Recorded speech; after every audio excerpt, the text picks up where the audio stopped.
Syedaralun, timun suri masih menjadi salah satu buah-buahan incaran saat bulan Ramadan.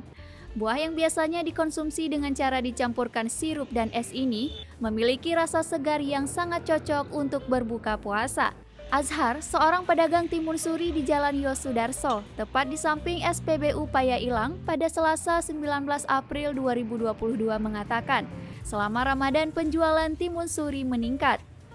Dalam sehari ia bisa menjual hingga 50 buah timun suri. Namun jumlah itu menurun dibandingkan penjualan pada Ramadan tahun lalu yang bisa laku 100 hingga 200 buah per hari. Timun suri yang didatangkan dari daerah Sigli dijual dengan harga bervariasi tergantung ukuran dan berat buah. Ukuran terkecil dengan berat rata-rata 2 kg berada di kisaran harga Rp15.000. Sedangkan untuk ukuran paling besar dengan berat sekitar 7 kg dijual dengan harga Rp30.000 per buah.